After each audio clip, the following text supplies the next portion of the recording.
Hello Solar Eclipse Timer users, Dr. Talipin here again. In this video, I'm going to discuss some tips and tricks to help Northern Hemisphere observers get ready for a Southern Hemisphere solar eclipse. There are a few important orientation things to understand. Let's discuss what photography or video techniques you have done in the past and what you plan to do in the future, especially as it regards a Southern Hemisphere eclipse.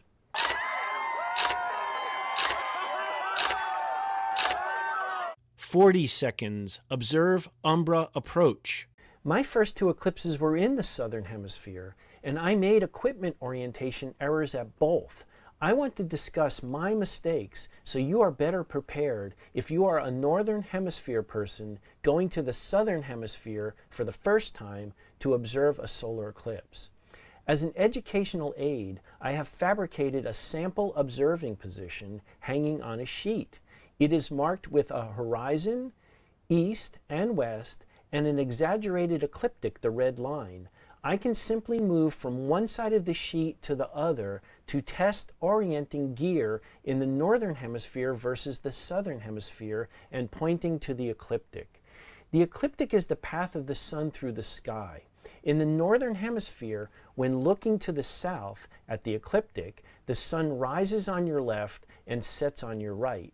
In the Southern Hemisphere, when looking to the north at the ecliptic, the sun rises on your right and sets to your left. I want to begin by talking about observing when using gear that you will polar align with for the solar eclipse. Let's start with the easiest thing to demonstrate, a fork mount telescope. I am in the Northern Hemisphere. To polar align, I adjust the tripod to level the mount and I change the base to the correct altitude. At night, I would point the forks and the optical tube to celestial north and align. Then flip the optical tube around to point to the ecliptic, and the motor drive will track from east to west.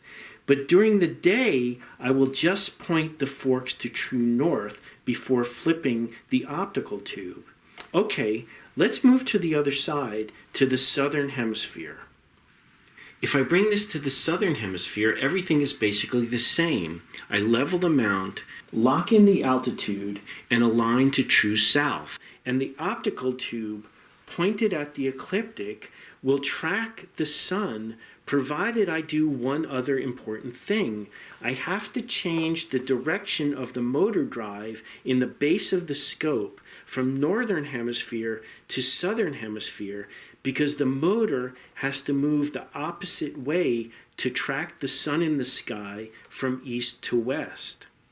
Your scope may have a north-south switch. It might be in the handpiece menus, or with this scope, the default direction is selected by the position of contact screws at the back of the handpiece. Let's try this with an equatorial mount in the Northern Hemisphere. I level the mount and lock in the correct altitude. I line the polar axis of the mount to the compass direction of true north, and the motor drive will track the sun from east to west along the ecliptic. Let's move this gear to the Southern Hemisphere. So now I have the gear in the Southern Hemisphere. I would do the same initial setup, and I must point the polar axis to true south. Then I have to switch the motor drive to Southern Hemisphere so that it will track in the correct direction from east to west. Now let me tell you about one of my Southern Hemisphere gear mistakes. It happened with this equatorial mount that I just demonstrated in Africa in 2002. But there was a difference. I complicated this setup by making a custom mounting plate so I could mount this telescope and a camera lens side by side to guide together. I was fabricating this in the Northern Hemisphere, and I thought I knew what I was doing and had it right. But I did not do a physical test like I am demonstrating in this video. When I got to the Southern Hemisphere and tested the gear the day before the eclipse, I found that the custom plate forced an incorrect orientation. I could not polar align and point to the ecliptic correctly. I had to remount the plate turned 180 degrees and then switched the positions of the telescope and the camera lens. That changed how things fit on the plate, and it forced me to rotate the telescope around, which made the finder scope end up on the bottom of the setup. You can see it here in this picture. So my advice, based on this error, is this. If you are using any custom mounting hardware that will fix the way your gear points, you should replicate this front-back sheet test to make sure it will properly work in the Southern Hemisphere. If I had thought about this sheet test in 2002, I would have not made the error. In addition, travel with any tools you need to disassemble and reassemble your custom work just in case. This is a good time to talk about a nuance of eclipse photography. The sun has a north and south axis and an equator. For the most part, the longest coronal streamers will point away from the sun on the equatorial horizontal axis. So most expert eclipse photographers want the long axis of their rectangular image sensor aligned with the horizontal axis of the sun. So if you were guiding with a telescope like this, you would rotate your camera body so the north or south pole of the sun is pointing to the top center of the horizontal axis of your sensor. One easy way to estimate the sun's north-south axis is to go to the eclipse map by Xavier Joubier for the eclipse you are photographing. Click on your observing position. Then you will see a diagram with the sun in a frame that is aligned with the horizon, but there is a red dot that marks solar north for that position. Here I have simulated a camera sensor level with the horizon imaging the sun. But if you were to tilt your camera the appropriate number of degrees to have solar north or south at the top center of your camera frame, the long axis of your sensor will be roughly aligned with the sun's equator, which allows the width of your sensor to be able to image long streamers. Now let's discuss working with camera guiders starting in the Northern Hemisphere. The concept starts out the same. Level the mount and adjust for your latitude. Then whatever optics your guider provides you for polar aligning, just use those to direct you to point the device to true north. You then adjust the ball mount to point your camera at the sun on the ecliptic, and it will properly track from east to west. I plan to use this tracker with a video camera for the next eclipse, just as you see it here. But look what is interesting about using a ball mount on a camera tracker. It angles the camera so the long axis of the rectangular image sensor is in line with the ecliptic. This helps get the image sensor closer to the alignment that we want for the sun. It's not perfect, but it's better than having the image sensor horizontal, and we will discuss that more later. I have this ball mount holding the camera on the ecliptic for an eastern morning eclipse. Now, this gear setup that I just showed you is going to demonstrate something interesting that happens when you bring gear to the Southern Hemisphere. I'm not going to change anything on this setup. I'm just going to take it to the Southern Hemisphere. Let's take this to the other side as is. Okay, now I'm in the Southern Hemisphere. Look what happened. My setup that I had aligned on the ecliptic for an eastern morning eclipse is not aligned for that. It is now aligned on the ecliptic for a western setting eclipse in the Southern Hemisphere. To make it work for the eastern rising eclipse, I have to change the ball mount to the opposite side to make it work. And remember, I also have to change the direction of the motor drive to track in the correct direction from east to west. This is a very important tip. When a tripod head is angled in one hemisphere for a rising eclipse, in the other hemisphere it switches to a setting eclipse, and vice versa. Now this switch occurring is not a problem with a ball head because you can just move it. It does become a problem with a regular tripod camera platform that tilts in only one direction, and we will talk about that in a minute. This is a good time to talk about the nuances of polar aligning for solar eclipses. Exact polar alignment is not crucial. I want to emphasize that exact polar aligning, whether in the northern or southern hemisphere, is not crucial for eclipse photography. You are not doing nighttime long exposure astrophotography. Think about this. Your longest shutter speed for a long focal length eclipse photograph may be 2 seconds. Fred Espenick has a formula for the longest shutter speed you can use unguided, meaning on a regular tripod, before you would get any Earth rotation blur of eclipse photography. It's based on the focal length of your optics. The formula is 340 divided by the focal length of your gear. So at 1,000 millimeters, you can take an unguided 1/3 of a second image without rotation blur. So you see that you only need a very small amount of guiding help to manage a 1 or 2 second shutter time, which will be plenty of exposure for eclipse photography at totality. So the most important things are to level your mount and adjust the altitude for your observing position. Then point as closely as you can to true north or true south using a compass and compensating from magnetic declination. That is why I always tell people to travel to an eclipse with a torpedo level and a compass. In this image, I have overlaid the 2019 and 2020 eclipse paths over the World Magnetic Model main field declination. Across South America in 2019 and 2020, some adjustments will be needed to align with true north. I will put the link to the field declination site in the description below. You will have to continue to recenter the sun in your viewfinder, but that is not a big deal. In 2017, I had to recenter for every partial phase image in this composite, and these images were about 9 minutes apart. So the sun was drifting out of the center of my frame within 9 minutes, but who cares? I recentered and took a partial phase image at 1/200th of a second shutter speed. Even during totality, the sun should stay relatively close to the center of the frame if you center prior to second contact. You could have some drift by third contact in a very long totality, but the lack of precision polar alignment has no bearing at all on the actual image quality for eclipse photography.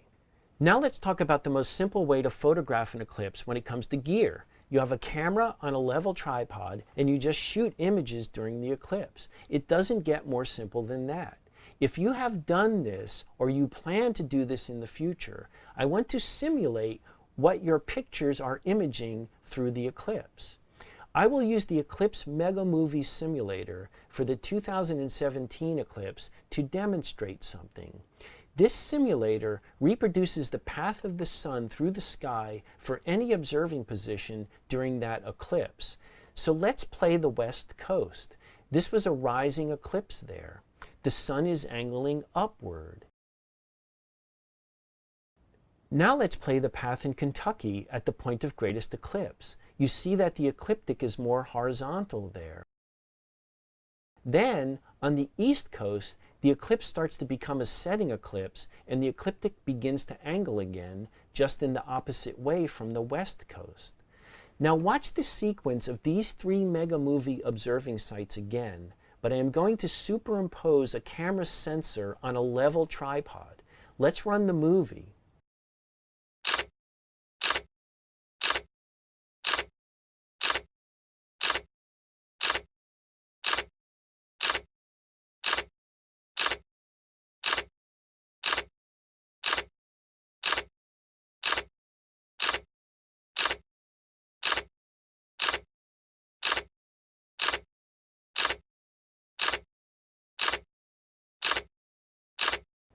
Do you see what the images are? They are a non-aligned step mosaic of the path of the sun over the 3 hours of the eclipse. They are not aligned with anything having to do with astronomy. They are level with the horizon. Notice how the sensor angle is misaligned from the ecliptic a lot on the west coast. Everything gets flattened out in Kentucky, and some angulation returns on the east coast, but it angles the opposite way. But this technique is actually fine. I did this in 2001. But for my observing position at a setting eclipse, look where solar north was in my image because my camera was horizontal. If you do this simple technique, You will do it the same way in the northern and southern hemispheres. There is nothing to adjust or worry about with your tripod. You are just framing and shooting, but it misses that fine detail of eclipse photography. Your image sensor is not aligned with the horizontal axis of the sun. But what if you were to add some alignment? Then what happens? Now I will run the Eclipse Mega Movie again with a rectangular camera chip aligned with the sun's axis. More angle is needed with rising or setting eclipses. This is the west coast, roughly matching the camera sensor to the ecliptic.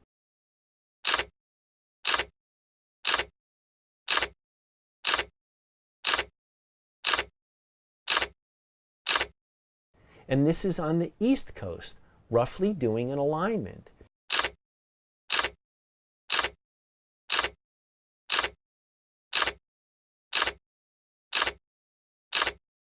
If you make these angle adjustments, and they don't have to be perfect, your longest streamers will go across the long axis of the picture. Now, if you are going to consider doing this, we must look more closely at tripods. Look at the design features of these two inexpensive consumer-grade tripods. Millions of consumers have tripods like these. At first glance, nothing jumps out at you. They swivel left and right, they angle up and down. No big deal. But here's the important difference, the way they tilt the camera mount.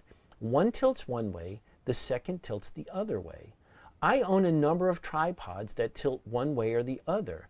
You can use this tilting feature to square up the sun in your frame, so the long coronal streamers go across the long axis of your sensor. Here's a camera tilted properly for the east. Here's a camera tilted properly for the west. This leads us to an absolutely crucial point and a major tip about going to a Southern Hemisphere eclipse. Once you start adding camera tilt on a regular tripod for either still photography or video, you have to worry about the changes that occur when you switch hemispheres. We alluded to this when we discussed the camera tracker and the ball head before. Let me state this again. If you are preparing for a Southern Hemisphere eclipse by practicing with your gear in the Northern Hemisphere and you are introducing camera tilt, you must simulate the changes that occur when you go to the Southern Hemisphere. Let me demonstrate the issue. Let's say we are in the Northern Hemisphere practicing for a Southern Hemisphere eclipse that is going to be a setting eclipse and we plan to align with the axis of the sun. At my sample observing position, I have this camera tilted for a setting eclipse in the west as I practice in the Northern Hemisphere. Let's take this gear to the other side, to the Southern Hemisphere. Look what happens. This gear is tilted the wrong way for a western setting southern eclipse. It is tilted for an eastern rising eclipse. This is the exact mistake I made in 2001 with a video setup. Let me summarize this tip. If you live in the Northern Hemisphere and you are practicing with a tripod for a setting eclipse in the Southern Hemisphere and you want to tilt your camera, you need to have tripod gear using a tilt that enables you to be practicing on an eastern rising sun. Then when you bring that gear to the eclipse, the tilt will be correct for you. For angled ecliptics and regular tripod heads, the tilt will flip when you cross the equator. This comes into play if you are going to use the drift technique with a video camera during the period around totality. This is a technique I teach. It is a trick so you do not have to recenter your video camera as the sun moves. The basic idea is that you tilt your video camera and align it well enough with the ecliptic that the sun will stay in the center section of the horizontal axis of the LCD screen for about 6 or 8 minutes. Then, during the period around totality, the sun simply drifts across the sensor. This prevents you from having to recenter the camera. You just have to remember to pull off your solar filter at the right time and replace it later. Here is a quick Mega Movie simulation of what I mean. You have to tilt your video camera to match the ecliptic for about 6 to 8 minutes depending on the length of totality. It takes some practice, so you have to practice doing it well before your eclipse trip. For this drift technique to work, you must worry about the direction of your tripod camera tilt. In the Northern Hemisphere, you practice video drifting with the camera tripod head tilted opposite to the way that the eclipse is going to be tilted in the Southern Hemisphere. So back to 2001 when I made the mistake. When I got to Africa and set up in the field, my video camera tripod head was tilted the wrong way. The quick fix in the field was to flip the tripod in the video camera 180 degrees.